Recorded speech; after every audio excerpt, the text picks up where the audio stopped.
السلام علیکم ورحمۃ اللہ وبرکاتہ۔ حضرت عائشہ رضی اللہ تعالی عنہ فرماتی ہیں کہ میں نے رسول اللہ صلی اللہ علیہ وسلم سے عرض کیا کہ یا رسول اللہ، اگر مجھے معلوم ہو جائے کہ لیلۃ القدر کون سی رات ہے اور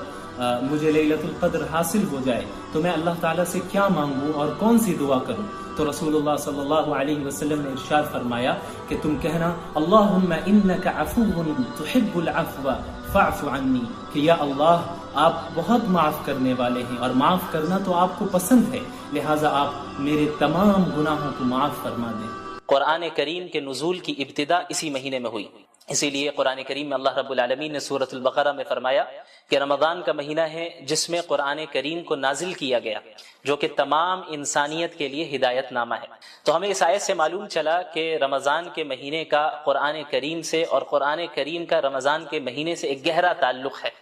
ایک گہری نسبت ہے۔ اس نسبت کو سمجھنے کے لیے ہمیں قرآن کریم کے نزول کے مقصد کو سمجھنا ہوگا کہ آخر قرآن کریم کے نزول کی ضرورت ہی کیا تھی، اور اللہ رب العالمین نے اپنے آخری نبی محمد رسول اللہ صلی اللہ علیہ وسلم پر اس مبارک کلام کو کیوں نازل کیا؟ اس کا جواب بھی قرآن کریم میں ہی موجود ہے۔ اللہ رب العالمین نے فرمایا کتاب انزلناہ الیک مبارک لیدبروا آیاتہ ولیتذکر اولو الالباب، کہ یہ وہ مبارک کتاب ہے جسے ہم نے نازل کیا تاکہ لوگ اس مبارک کتاب میں تدبر کر سکیں، غور و فکر کر سکیں، اور عقل والے اس سے نصیحت حاصل کر سکیں۔ ان ھذا القرآن یہدی للتی ہی اقوم، یقیناً یہ قرآن کریم ایک ایسی کتاب ہے جو بالکل سیدھے راستے کی طرف رہنمائی کرتی ہے اور ہدایت دیتی ہے۔ لہٰذا ہمیں معلوم چلا کہ قرآن کریم کے نزول کا مقصد تمام انسانیت تک ہدایت پہنچانا ہے، اور تمام انسانیت کے لیے ایک ایسا راستہ واضح کرنا ہے جس راستے کو اختیار کر کے ایک بندہ ہمیشہ ہمیش کی جنت میں داخل ہو سکے اور جہنم کے عذاب سے اپنے آپ کو بچا سکے۔ یاد رکھیں کہ اللہ کے نبی صلی اللہ علیہ وسلم تلاوت کلام اللہ اور قرآن کریم کو پڑھنا، اس کا دور کرنا، اسے سمجھنا، اس کی تعلیم دینا تو پورے سال آپ صلی اللہ علیہ وسلم کا یہ معمول تھا، لیکن رمضان المبارک میں مزید اہتمام کے ساتھ آپ صلی اللہ علیہ وسلم اس عمل کو انجام دیتے، یہاں تک کہ حضرت جبریل علیہ السلام ہر سال رمضان کے مہینے میں آپ صلی اللہ علیہ وسلم کے پاس تشریف لاتے اور قرآن کا دور ہوتا، اور آپ صلی اللہ علیہ وسلم کی زندگی کا جو آخری رمضان تھا اس میں حضرت جبریل علیہ السلام کے ساتھ اللہ کے نبی صلی اللہ علیہ وسلم نے 2 مرتبہ قرآن کریم کا دور کیا۔ تو قرآن کریم کا نزول اسے پڑھنے، سمجھنے اور اس سے ہدایت حاصل کرنے کے لیے ہوا ہے، اور کسی بھی کتاب سے فائدہ اسی وقت ہم حاصل کر سکتے ہیں، خصوصاً قرآن کریم سے ہدایت ہم اسی وقت حاصل کر سکتے ہیں کہ جب ہم قرآن کریم کو سمجھیں، قرآن کریم کو پڑھیں سمجھیں، صرف تلاوت تک ہی ہم اکتفا نہ کریں۔ اسی لیے اللہ تعالیٰ نے انبیاء علیہ الصلوۃ والسلام خصوصاً محمد الرسول اللہ صلی اللہ علیہ وسلم کے متعلق سورۃ الفرقان میں یہ بات بھی اللہ رب العالمین نے بیان فرمائی کہ وقال الرسول یا رب ان قوم اتخذوا هذا القرآن مہجورا، اللہ کے نبی صلی اللہ علیہ وسلم قیامت کے دن شکایت کریں گے اللہ رب العالمین سے کہ یا اللہ، اے میرے رب، میری قوم نے قرآن کریم کو چھوڑ دیا۔ ظاہر ہے کہ کوئی بھی مسلمان یہ نہیں چاہے گا کہ اللہ کے نبی صلی اللہ علیہ وسلم اس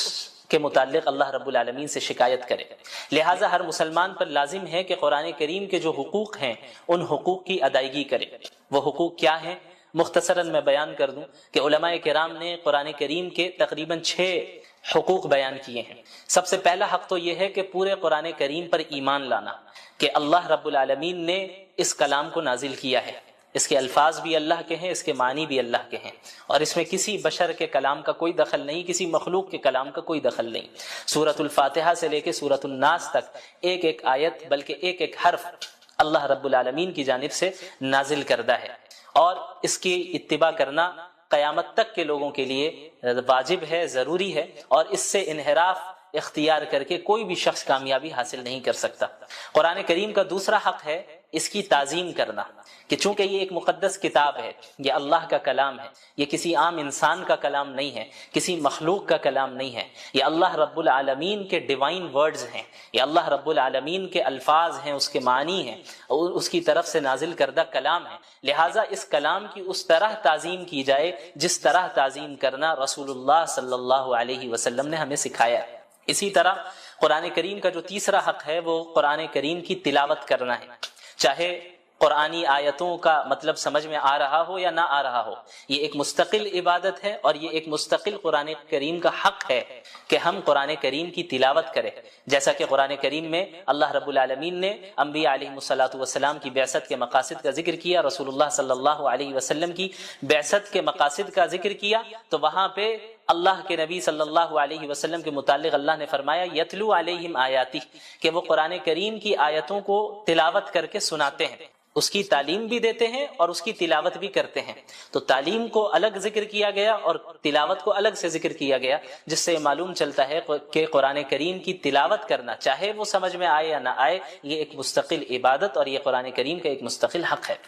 اسی طریقے سے قرآن کریم کا جو چوتھا حق ہے اور بہت اہم حق ہے وہ ہے قرآن کریم کو سمجھنا، کیونکہ قرآن کریم کا نزول محض تلاوت کے لیے نہیں ہوا، قرآن کریم کا نزول محض رقیہ کرنے کے لیے نہیں ہوا، قرآن کریم کا جو نزول ہوا ہے وہ اس میں تدبر کرنے کے لیے ہوا ہے، جیسا کہ اللہ نے فرمایا کتاب انزلناہ الیک مبارک لیدبروا آیاتہ، کہ ہم نے اس مبارک کتاب کو آپ پر نازل ہی اس لیے کیا ہے تاکہ لوگ اس میں تدبر کریں، غور و فکر کریں۔ لہٰذا یہ ہر مسلمان کی ذمہ داری ہے کہ اپنے رب کے کلام کو سمجھیں، سیکھیں، اور خصوصاً رمضان المبارک میں قرآن کو پڑھنے، اس کی تلاوت کرنے اور اس کو سمجھنے کا اہتمام کریں، کثرت کے ساتھ کریں، چونکہ اس مہینے کا قرآن کریم سے بڑا گہرا تعلق ہے۔ اسی طرح قرآن کریم کا جو چوتھا حق ہے وہ ہے قرآن کریم پر عمل کرنا، چونکہ دین اسلام محض ایک آئیڈیولوجی نہیں ہے، محض ایک فکر نہیں ہے یا کوئی فلسفہ نہیں ہے کہ جسے کسی نے پیش کر دیا اور جس کا عملی زندگی سے کوئی تعلق نہیں ہے، بلکہ قرآن کریم ایک پریکٹیکل زندگی گزارنے کی ہدایت کرتا ہے اور اس میں رہنمائی کرتا ہے کہ ایک مسلمان اپنی زندگی کو کس طرح گزارے، ایک انسان اپنی جلوت کو اور اپنی خلوت کو کس طرح گزارے، پبلک لائف اور پرائیویٹ لائف میں کس طرح لوگوں کے ساتھ معاملات کریں، اس کا اللہ کے ساتھ کس طرح تعلق ہو، اس کا اپنے نفس کے ساتھ کس طرح تعلق ہو، ان ساری چیزوں کے متعلق قرآن کریم رہنمائی کرتا ہے۔ لہٰذا یہ ضروری ہے کہ ہم قرآن کے اس پانچویں حق کو بھی ادا کریں جو کہ ہے قرآن کریم پر عمل کرنا، قرآن کریم پر عمل کرنا۔ اور جب ایک انسان قرآن کریم پر عمل کرے گا اسی کے متعلق اللہ رب العالمین نے کامیابی اور نعمتوں کا وعدہ کیا ہے، جیسا کہ کئی جگہ آپ کو قرآن کریم میں اس کا ذکر ملے گا، ان الذین آمنوا وعملوا الصالحات، الذین آمنوا وعملوا الصالحات، جنہوں نے ایمان لایا اور جنہوں نے نیک اعمال کیے، یعنی قرآن کریم پر عمل کیا۔ لہٰذا عمل کرنا یہ قرآن کریم کا پانچواں حق ہے اور بہت اہم حق ہے۔ اسی طرح قرآن کریم کا جو چھٹا حق ہے جو کہ علماء کرام نے بیان کیا ہے، اور یہ بھی بہت اہم ہے، ان حقوق میں سے ہر ایک حق اپنی جگہ پہ اہمیت کا حامل ہے اور ان سب کو ادا کرنا ضروری ہے۔ جو چھٹا حق ہے قرآن کریم کا وہ ہے اس قرآن کریم کی تبلیغ کرنا۔ یا ایھا الرسول بلغ ما انزل الیک من ربک، یہ حکم سب سے پہلے اللہ رب العالمین نے محمد رسول اللہ صلی اللہ علیہ وسلم کو دیا اور محمد رسول اللہ صلی اللہ علیہ وسلم کے واسطے سے تمام امت مسلمہ کو دیا۔ اللہ رب العالمین نے فرمایا کہ اے رسول، آپ کے رب کی طرف سے جو کچھ آپ پر نازل ہو رہا ہے اس کی تبلیغ کریں، اسے دوسروں تک پہنچائے، کیونکہ دین اسلام محض کوئی نسلی مذہب نہیں ہے جس طرح یہودیت ہے جو کہ ایک نسلی مذہب ہے۔ قرآن کریم اور دین اسلام اس طرح نہیں ہے، دین اسلام کا دروازہ تو ہر ایک کے لیے کھلا ہے، جو بھی ایمان قبول کر لے، جو بھی اسلام میں داخل ہو جائے، جو بھی قرآن کو سچا کلام مان لے، جو بھی صحیح عقائد اختیار کر لے، اعمال صالحہ کرے، اس کے لیے جنت کا وعدہ ہے، اس کے لیے اللہ کی نعمتوں کا وعدہ ہے۔ تو یہ جو امت ہے، امت مسلمہ، یہ امت دعوت ہے، جیسا کہ سورۃ البقرہ میں اللہ نے فرمایا کنتم خیر امت اخرجت للناس، کہ تم وہ امت ہو جسے تمام انسانوں کے لیے نکالا گیا، محض مسلمانوں کے لیے نہیں، محض مخصوص خاندان کے لیے نہیں، محض مخصوص علاقے والوں کے لیے نہیں، للناس، اللہ نے فرمایا کہ تمام انسانیت کے لیے اللہ رب العالمین نے اس امت کو بھیجا ہے۔ تأمرون بالمعروف وتنہون عن المنکر، کہ تم انہیں نیکیوں کا حکم دو اور برائیوں سے روکو، وتؤمنون باللہ، اور تم ایک اللہ پر ایمان رکھو۔ لہٰذا قرآن کریم کا یہ چھٹا حق ہے کہ ہم قرآن کریم کی تبلیغ اور اس کی اشاعت کریں، تمام اقوام عالم تک قرآن کریم کے پیغام کو پہنچائیں اور اس فریضے کو ادا کریں جو فریضہ اللہ کے نبی صلی اللہ علیہ وسلم کو اللہ تعالیٰ نے دیا اور اللہ تعالیٰ کے نبی صلی اللہ علیہ وسلم نے خصوصاً حجۃ الوداع کے موقع پہ امت مسلمہ کو سونپا، اور آپ صلی اللہ علیہ وسلم نے فرمایا تھا کہ فَلْيُبَلِّغِ الشَّاهِدُ الْغَائِبُ، تم میں سے جو بھی موجود ہے میری بات ان تک پہنچا دے جو یہاں پر موجود نہیں ہیں۔ تو یہ سلسلہ تبلیغ کا اور قرآن کریم کی اشاعت کا عہد نبوی سے جاری رہا، یہاں تک کہ آج اس صدی میں بھی ہم تک اسی طرح قرآن کریم پہنچا، اپنی تمام تفصیلات کے ساتھ، تمام تفسیر کے ساتھ، تمام تشریح کے ساتھ، اور اب یہ ہماری ذمہ داری ہے کہ قیامت تک کے لوگوں کے لیے ہم اسے جاری رکھیں اور اس کے پیغام کو عام کریں۔ تو جب ہم قرآن کریم کے نزول کے حقیقی مقاصد کو سمجھیں گے اور قرآن کے حقوق کو سمجھیں گے تو قرآن کریم کے ساتھ وقت گزارنے میں بھی ہمیں لذت محسوس ہوگی۔ خصوصاً رمضان کا مہینہ بہت ہی بابرکت مہینہ ہے، جس میں عبادتوں کی جو نیکیاں ہیں، جو اس کا ثواب ہے، وہ بہت بڑھ جاتا ہے، بہت بڑھ جاتا ہے۔ اور اللہ کے نبی صلی اللہ علیہ وسلم تو اس رمضان کے مہینے کی راتوں میں تلاوت کا اہتمام فرمایا کرتے تھے، نمازوں کی شکل میں، قیام اللیل کی شکل میں، تراویح کی شکل میں، تہجد کی شکل میں آپ صلی اللہ علیہ وسلم پڑھتے، صحابہ کرام پڑھتے۔ اور رمضان المبارک میں ہمارے سلف صالحین میں کتنے ایسے گزرے ہیں جنہوں نے کئی مرتبہ قرآن کریم کو ایک مہینے میں پڑھا، اور صرف پڑھا ہی نہیں بلکہ اس کو سمجھا، اس میں تدبر کیا، اس سے نصیحتیں حاصل کی، عبرتیں حاصل کی۔ لہٰذا ہماری یہ ذمہ داری ہے کہ رمضان المبارک کو ہم اس طرح گزاریں جس طریقے سے اللہ کے نبی صلی اللہ علیہ وسلم نے گزارا۔ یہاں تک کہ بعض سلف صالحین کے معمول کا ذکر ہوتا ہے کہ بڑے بڑے محدث جو پورے سال حدیث کا درس دیا کرتے تھے، جب رمضان المبارک کا مہینہ شروع ہوتا تو حدیث کے دروس، فقہ کے دروس، ساری چیزوں کو موقوف کر دیتے اور مکمل طور پہ اپنے آپ کو قرآن کریم کے درس، قرآن کریم کی تدریس کے ساتھ مشغول کر دیا کرتے ہیں، اس کو پڑھنے اور اس کو پڑھانے میں اپنے آپ کو مصروف رکھتے کہ چونکہ اس مبارک مہینے کا قرآن کریم سے بڑا گہرا تعلق ہے، لہٰذا اس مبارک مہینے میں ہم زیادہ سے زیادہ قرآن کریم کے ساتھ ہی وقت گزاریں گے۔ اللہ کے نبی محمد الرسول اللہ صلی اللہ علیہ وسلم کی احادیث کا مطالعہ کریں گے تو آپ کو معلوم ہوگا کہ پچھلی قوموں کے اوپر بھی اس طرح کی آزمائشیں آئیں، جو اللہ کے ماننے والی قوم تھی، ایسی قوم جو انبیاء کی اطاعت کرنے والی تھی، انہیں بھی مصائب سے، مشکلات سے دوچار کیا گیا، یہاں تک کہ خود انبیاء علیہم السلام مصائب اور مشکلات سے دوچار ہوئے، اور محمد الرسول اللہ صلی اللہ علیہ وسلم جو سید الانبیاء ہیں، افضل الانبیاء ہیں، انہیں سب سے زیادہ اس دنیا میں تکلیف پہنچائی گئی۔ اگر محض ایمان لے آنے کا نتیجہ یہ ہوتا کہ اس دنیا میں بھی مسلمانوں کو کسی طرح کی تکلیف نہ دی جاتی تو اس کے سب سے زیادہ مستحق خود محمد الرسول اللہ صلی اللہ علیہ وعلی آلہ وصحبہ وسلم تھے۔ لیکن اللہ کے نبی صلی اللہ علیہ وسلم نے کیا فرمایا؟ آپ صلی اللہ علیہ وسلم نے فرمایا اشد الناس بلاء الانبیاء، اس دنیا میں سب سے زیادہ آزمائشیں انبیاء کو آتی ہیں، ثم الامثل فالامثل، پھر دین کے اعتبار سے ان سے قریب تر جو ہوگا اس کے اوپر آزمائشیں آئیں۔ تو آزمائشوں کا آنا یہ اس بات کی ہرگز دلیل نہیں ہے کہ ہم حق پر نہیں ہیں، بلکہ آزمائشوں کا آنا ایک اعتبار سے اس بات کی دلیل ہے کہ ہم حق پر ہیں اور ہم اللہ کے نبی صلی اللہ علیہ وسلم کے ماننے والے ہیں اور اللہ کے نبی صلی اللہ علیہ وسلم کے طریقے کے مطابق زندگی گزارنا چاہتے ہیں۔ آپ کو معلوم ہونا چاہیے کہ خود اللہ کے نبی صلی اللہ علیہ وسلم کو اپنی زندگی میں کتنی تکلیفوں کا سامنا کرنا پڑا، کس طریقے سے اللہ کے نبی صلی اللہ علیہ وسلم کو قتل کرنے کے منصوبے بنائے گئے، کس طریقے سے آپ صلی اللہ علیہ وسلم کو کعبے کے سامنے عبادت کرنے سے مشرکین مکہ روکا کرتے تھے۔ ایک مرتبہ اللہ کے نبی صلی اللہ علیہ وسلم سجدے کی حالت میں تھے کہ ایک مشرک آیا اور آپ صلی اللہ علیہ وسلم کے اوپر اونٹ کی گندگی کو، جھڑی کو آپ صلی اللہ علیہ وسلم کے اوپر ڈال دیتا ہے۔ اسی طرح ایک مرتبہ اللہ کے نبی صلی اللہ علیہ وسلم حرم میں موجود تھے، ایک مشرک آگے بڑھتا ہے اور ایک چادر کے ذریعے آپ صلی اللہ علیہ وسلم کے گلے پر پھندا ڈالتا ہے اور اسے کھینچتا ہے، یہاں تک کہ حضرت ابو بکر رضی اللہ عنہ قریب آتے ہیں اور اللہ کے نبی صلی اللہ علیہ وسلم سے اس مشرک کو دور کرتے ہیں۔ اسی طرح اللہ کے نبی صلی اللہ علیہ وسلم کو کس طریقے سے طائف میں لہو لہان کیا گیا، آپ صلی اللہ علیہ وسلم اسی دین کے خاطر گئے تھے۔ اب یہ کون سی شخصیت ہے؟ یہ شخصیت وہ ہے جو اللہ کے لیے محبوب ترین شخصیت ہے۔ اللہ چاہتے تو انہیں اتنی آزمائشوں سے نہیں گزارتے، اللہ رب العالمین اس بات پر قادر تھے کہ بغیر کسی تکلیف پہنچے اللہ کے نبی صلی اللہ علیہ وسلم پر پورے جزیرۃ العرب کے تمام لوگ ایمان لے آتے ہیں،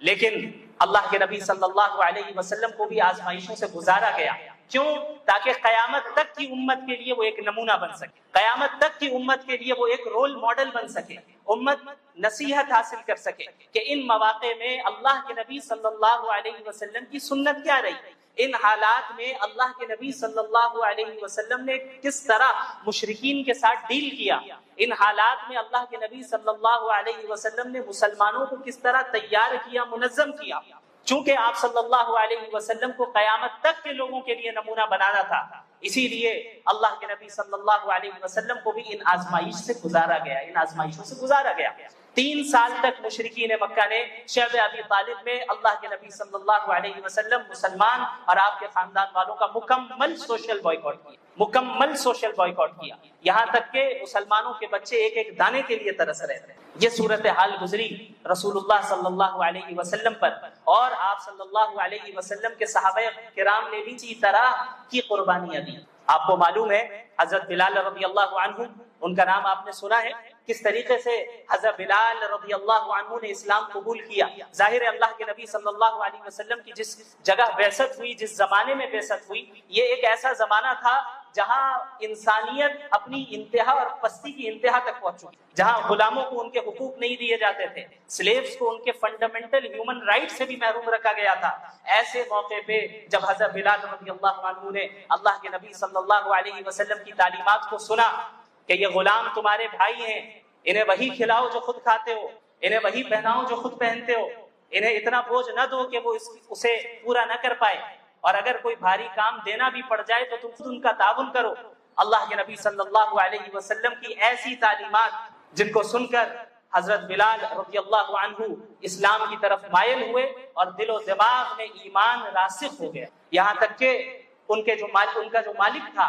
حضرت بلال رضی اللہ عنہ کو چلچلاتی دھوپ میں تپتی ہوئی ریت کے اوپر رکھتا۔ مکہ المکرمہ کی گرمی سے ہم سب واقف ہیں، جو بھی وہاں گئے ہیں جانتے ہیں کہ کس طرح کی شدید گرمی ہوتی ہے۔ وہاں کی تپتی ہوئی ریت کے اوپر حضرت بلال رضی اللہ عنہ کو رکھا جاتا، اور ان کے سینے کے اوپر بھاری پتھر رکھا جاتا، اور بار بار یہ کہا جاتا کہ تم محمد کے اتباع سے پیچھے ہٹو۔ اور وہ کیا کہتے؟ احد احد، صرف ایک اللہ،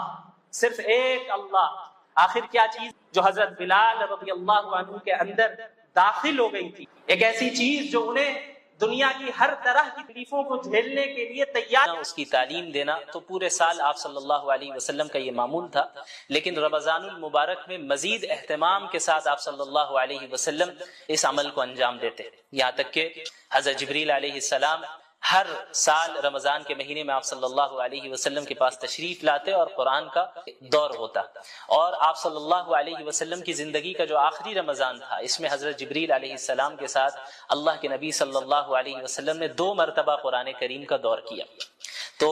قرآن کریم کا نزول اسے پڑھنے، سمجھنے اور اس سے ہدایت حاصل کرنے کے لیے ہوا ہے، اور کسی بھی کتاب سے فائدہ اسی وقت ہم حاصل کر سکتے ہیں، خصوصاً قرآن کریم سے ہدایت ہم اسی وقت حاصل کر سکتے ہیں کہ جب ہم قرآن کریم کو سمجھیں، قرآن کریم کو پڑھیں سمجھیں، صرف تلاوت تک ہی ہم اکتفا نہ کریں۔ اسی لیے اللہ تعالیٰ نے انبیاء علیہ الصلوۃ والسلام، خصوصاً محمد الرسول اللہ صلی اللہ علیہ وسلم کے متعلق سورۃ الفرقان میں یہ بات بھی اللہ رب العالمین نے بیان فرمائی کہ وقال الرسول یا رب ان قوم اتخذوا هذا القرآن مہجورا۔ اللہ کے نبی صلی اللہ علیہ وسلم قیامت کے دن شکایت کریں گے اللہ رب العالمین سے کہ یا اللہ، اے میرے رب، میری قوم نے قرآن کریم کو چھوڑ دیا۔ ظاہر ہے کہ کوئی بھی مسلمان یہ نہیں چاہے گا کہ اللہ کے نبی صلی اللہ علیہ وسلم اس کے متعلق اللہ رب العالمین سے شکایت کرے، لہٰذا ہر مسلمان پر لازم ہے کہ قرآن کریم کے جو حقوق ہیں ان حقوق کی ادائیگی کرے۔ وہ حقوق کیا ہیں؟ مختصراً میں بیان کر دوں کہ علماء کرام نے قرآن کریم کے تقریباً 6 حقوق بیان کیے ہیں۔ سب سے پہلا حق تو یہ ہے کہ پورے قرآن کریم پر ایمان لانا کہ اللہ رب العالمین نے اس کلام کو نازل کیا ہے، اس کے الفاظ بھی اللہ کے ہیں، اس کے معنی بھی اللہ کے ہیں، اور اس میں کسی بشر کے کلام کا کوئی دخل نہیں، کسی مخلوق کے کلام کا کوئی دخل نہیں۔ سورۃ الفاتحہ سے لے کے سورۃ الناس تک ایک ایک آیت بلکہ ایک ایک حرف اللہ رب العالمین کی جانب سے نازل کردہ ہے، اور اس کی اتباع کرنا قیامت تک کے لوگوں کے لیے واجب ہے، ضروری ہے، اور اس سے انحراف اختیار کر کے کوئی بھی شخص کامیابی حاصل نہیں کر سکتا۔ قرآن کریم کا دوسرا حق ہے اس کی تعظیم کرنا کہ چونکہ یہ ایک مقدس کتاب ہے، یہ اللہ کا کلام ہے، یہ کسی عام انسان کا کلام نہیں ہے، کسی مخلوق کا کلام نہیں ہے، یہ اللہ رب العالمین کے ڈیوائن ورڈز ہیں، یہ اللہ رب العالمین کے الفاظ ہیں، اس کے معنی ہیں اور اس کی طرف سے نازل کردہ کلام ہے، لہٰذا اس کلام کی اس طرح تعظیم کی جائے جس طرح تعظیم کرنا رسول اللہ صلی اللہ علیہ وسلم نے ہمیں سکھایا ہے۔ اسی طرح قرآن کریم کا جو تیسرا حق ہے وہ قرآن کریم کی تلاوت کرنا ہے،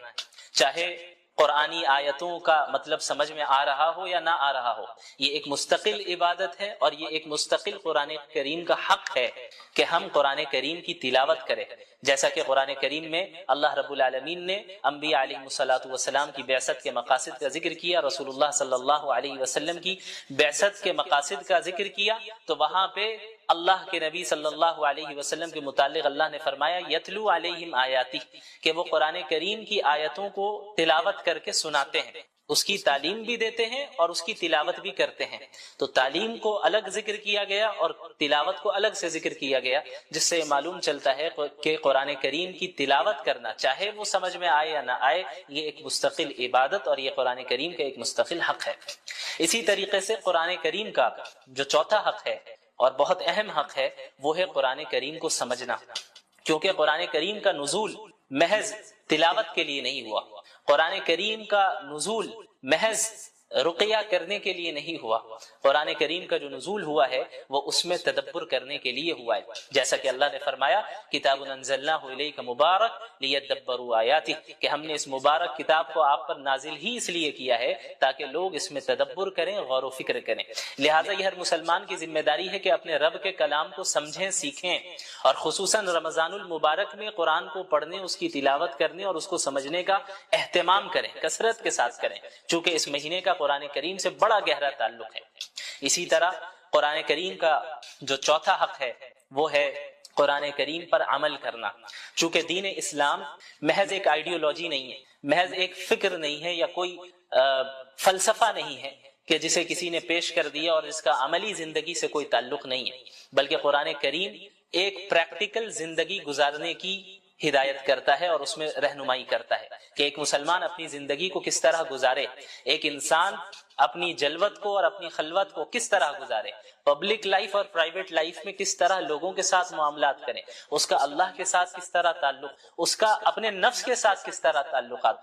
طرح تعلق، ان ساری چیزوں کے متعلق قرآن کریم رہنمائی کرتا ہے۔ لہٰذا یہ ضروری ہے کہ ہم قرآن کے اس پانچویں حق کو بھی ادا کریں جو کہ ہے قرآن کریم پر عمل کرنا، قرآن کریم پر عمل کرنا۔ اور جب ایک انسان قرآن کریم پر عمل کرے گا اسی کے متعلق اللہ رب العالمین نے کامیابی اور نعمتوں کا وعدہ کیا ہے، جیسا کہ کئی جگہ آپ کو قرآن کریم میں اس کا ذکر ملے گا، ان الذین آمنوا وعملوا الصالحات، الذین آمنوا وعملوا الصالحات، جنہوں نے ایمان لایا اور جنہوں نے نیک اعمال کیے، یعنی قرآن کریم پر عمل کیا۔ لہٰذا عمل کرنا یہ قرآن کریم کا پانچواں حق ہے اور بہت اہم حق ہے۔ اسی طرح قرآن کریم کا جو چھٹا حق ہے جو کہ علماء کرام نے بیان کیا ہے اور یہ بھی بہت اہم ہے، ان حقوق میں سے ہر ایک حق اپنی جگہ پہ اہمیت کا حامل ہے اور ان سب کو ادا کرنا ضروری ہے۔ جو چھٹا حق ہے قرآن کریم کا وہ ہے اس قرآن کریم کی تبلیغ کرنا۔ یا ایھا الرسول بلغ ما انزل الیک من ربک، یہ حکم سب سے پہلے اللہ رب العالمین نے محمد رسول اللہ صلی اللہ علیہ وسلم کو دیا اور محمد رسول اللہ صلی اللہ علیہ وسلم کے واسطے سے تمام امت مسلمہ کو دیا۔ اللہ رب العالمین نے فرمایا کہ اے رسول آپ کے رب کی طرف سے جو کچھ آپ پر نازل ہو رہا ہے اس کی تبلیغ کریں، اسے دوسروں تک پہنچائے، کیونکہ دین اسلام محض کوئی نسلی مذہب نہیں ہے جس طرح یہودیت ہے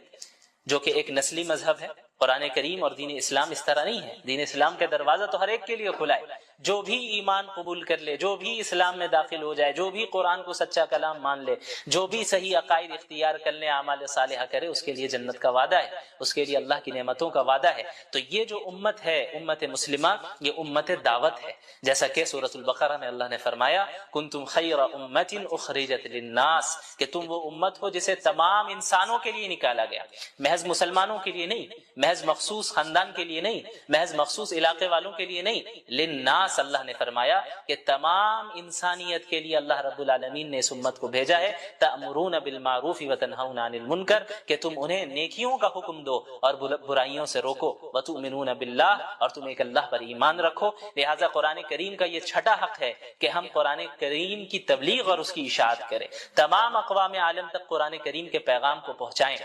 اور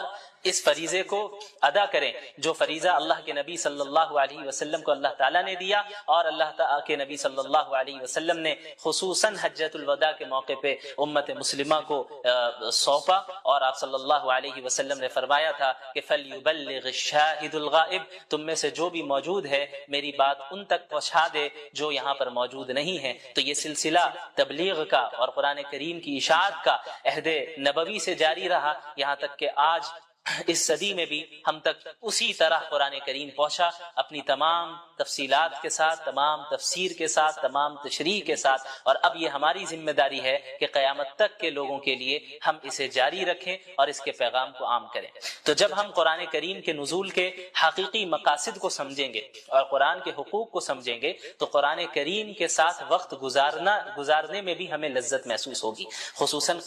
رمضان کا مہینہ بہت ہی بابرکت مہینہ ہے، جس میں عبادتوں کی جو نیکیاں ہیں، جو اس کا ثواب ہے، وہ بہت بڑھ جاتا ہے، بہت بڑھ جاتا ہے۔ اور اللہ کے نبی صلی اللہ علیہ وسلم تو اس رمضان کے مہینے کی راتوں میں تلاوت کا اہتمام فرمایا کرتے تھے، نمازوں کی شکل میں، قیام اللیل کی شکل میں، تراویح کی شکل میں، تہجد کی شکل میں آپ صلی اللہ علیہ وسلم پڑھتے، صحابہ کرام پڑھتے، اور رمضان المبارک میں ہمارے سلف صالحین میں کتنے ایسے گزرے ہیں جنہوں نے کئی مرتبہ قرآن کریم کو ایک مہینے میں پڑھا، اور صرف پڑھا ہی نہیں بلکہ اس کو سمجھا، اس میں تدبر کیا، اس سے نصیحتیں حاصل کی، عبرتیں حاصل کی۔ لہٰذا ہماری یہ ذمہ داری ہے کہ رمضان المبارک کو ہم اس طرح گزاریں جس طریقے سے اللہ کے نبی صلی اللہ علیہ وسلم نے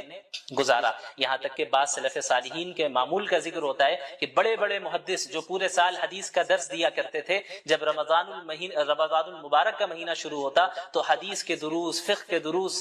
ساری چیزوں کو موقوف کر دیتے اور مکمل طور پہ اپنے آپ کو قرآن کریم کے درس، قرآن کریم کی تدریس کے ساتھ مشغول کر دیا کرتے ہیں، اس کو پڑھنے اور اس کو پڑھانے میں اپنے آپ کو مصروف رکھتے کہ چونکہ اس مبارک مہینے کا قرآن کریم سے بڑا گہرا تعلق ہے، لہٰذا اس مبارک مہینے میں ہم زیادہ سے زیادہ قرآن کریم کے ساتھ ہی وقت گزاریں گے۔ اللہ کے نبی محمد الرسول اللہ صلی اللہ علیہ وسلم کی احادیث کا مطالعہ کریں گے تو آپ کو معلوم ہوگا کہ پچھلی قوموں کے اوپر بھی اس طرح کی آزمائشیں آئیں، جو اللہ کے ماننے والی قوم تھی، ایسی قوم جو انبیاء کی اطاعت کرنے والی تھی، انہیں بھی مصائب سے، مشکلات سے دوچار کیا گیا، یہاں تک کہ خود انبیاء علیہ السلام مصائب اور مشکلات سے دوچار ہوئی، اور محمد الرسول اللہ صلی اللہ علیہ وسلم جو سید الانبیاء ہیں، افضل الانبیاء ہیں، انہیں سب سے زیادہ اس میں تکلیف پہنچائی گئی۔ اگر محض ایمان لے آنے کا نتیجہ یہ ہوتا کہ اس دنیا میں بھی مسلمانوں کو کسی طرح کی تکلیف نہ دی جاتی، اس کے سب سے زیادہ مستحق خود محمد الرسول اللہ صلی اللہ علیہ وعلی آلہ وصحبہ وسلم تھے۔ لیکن اللہ کے نبی صلی اللہ علیہ وسلم نے کیا فرمایا؟ آپ صلی اللہ علیہ وسلم نے فرمایا اشد الناس بلاء الانبیاء، اس دنیا میں سب سے زیادہ آزمائشیں انبیاء کو آتی، ثم الامثل فالامثل، پھر دین کے اعتبار سے قریب تر جو ہوگا اس کے اوپر آزمائشیں آئیں گی۔ تو آزمائشوں کا آنا یہ اس بات کی ہرگز دلیل نہیں ہے کہ ہم حق پر نہیں ہیں، بلکہ آزمائشوں کا آنا ایک اعتبار سے اس بات کی دلیل ہے کہ ہم حق پر ہیں اور ہم اللہ کے نبی صلی اللہ علیہ وسلم کے ماننے والے ہیں اور اللہ کے نبی صلی اللہ علیہ وسلم کے طریقے کے مطابق زندگی گزارنا چاہتے ہیں۔ آپ کو معلوم ہونا چاہیے کہ خود اللہ کے نبی صلی اللہ علیہ وسلم کو اپنی زندگی میں کتنی تکلیفوں کا سامنا کرنا پڑا، کس طریقے سے اللہ کے نبی صلی اللہ علیہ وسلم کو قتل کرنے کے منصوبے بنائے گئے، کس طریقے سے آپ صلی اللہ علیہ وسلم کو کعبے کے سامنے عبادت کرنے سے مشرکین مکہ روکا کرتے تھے۔ ایک مرتبہ اللہ کے نبی صلی اللہ علیہ وسلم سجدے کی حالت میں تھے کہ ایک مشرک آیا اور آپ صلی اللہ علیہ وسلم کے اوپر اونٹ کی گندگی کو، اجڑی کو آپ صلی اللہ علیہ وسلم کے اوپر ڈال دیتا ہے۔ اسی طرح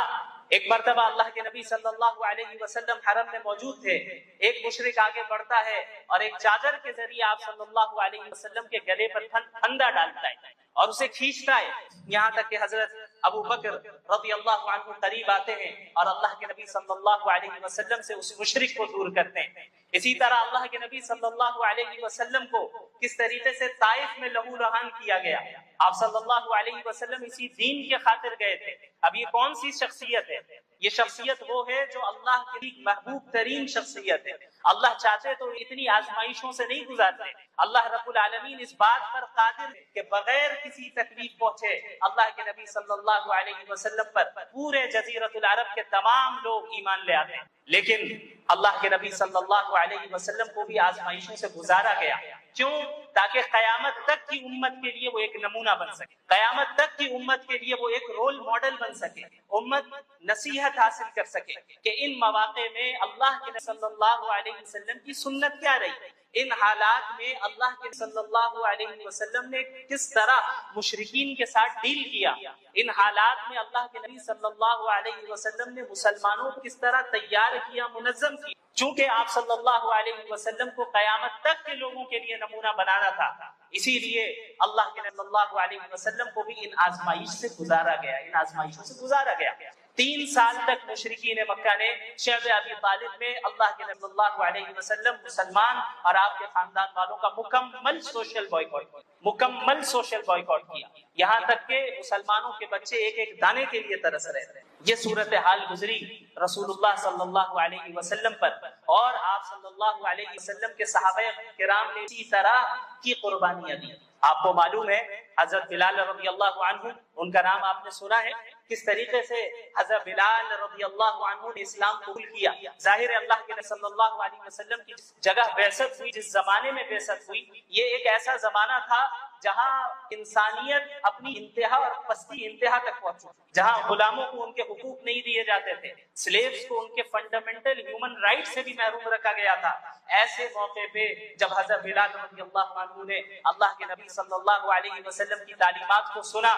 کہ یہ غلام تمہارے بھائی ہیں، انہیں وہی کھلاؤ جو خود کھاتے ہو، انہیں وہی پہناؤ جو خود پہنتے ہو، انہیں اتنا بوجھ نہ دو کہ وہ اسے پورا نہ کر پائے، اور اگر کوئی بھاری کام دینا بھی پڑ جائے تو تم ان کا تعاون کرو۔ اللہ کے نبی صلی اللہ علیہ وسلم کی ایسی تعلیمات جن کو سن کر حضرت بلال رضی اللہ عنہ اسلام کی طرف مائل ہوئے اور دل و دماغ میں ایمان راسخ ہو، یہاں تک کہ ان کا جو مالک تھا حضرت بلال رضی اللہ عنہ چلچلاتی دھوپ میں تپتی ہوئی ریت کے اوپر رکھتا۔ مکہ المکرمہ کی گرمی سے ہم سب واقف ہیں، جو بھی وہاں گئے ہیں جانتے ہیں کہ کس طرح کی شدید گرمی ہوتی، وہاں کی تپتی ہوئی ریت کے اوپر حضرت بلال رضی اللہ عنہ کو رکھا جاتا اور ان کے سینے کے اوپر بھاری پتھر رکھا جاتا اور بار بار یہ کہا جاتا کہ تم محمد کے اتباع سے پیچھے ہٹو، اور وہ کیا کہتے؟ احد احد، صرف ایک اللہ، صرف ایک اللہ۔ آخر کیا چیز جو حضرت بلال رضی اللہ عنہ کے اندر داخل ہو گئی تھی، ایک ایسی چیز جو انہیں دنیا کی ہر طرح کو جھیلنے کے لیے تیار کر رہی تھی اور انہیں مضبوطی دے رہی تھی، انہیں طاقت دے رہی تھی۔ حضرت سمیہ رضی اللہ عنہا اسلام کی سب سے پہلی شہیدہ ہے، کس طریقے سے، کس بے دردی کے ساتھ اور بے رحمی کے ساتھ انہیں کیا گیا، ان کی شرمگاہ میں نیزہ مارا گیا اور انہیں شہید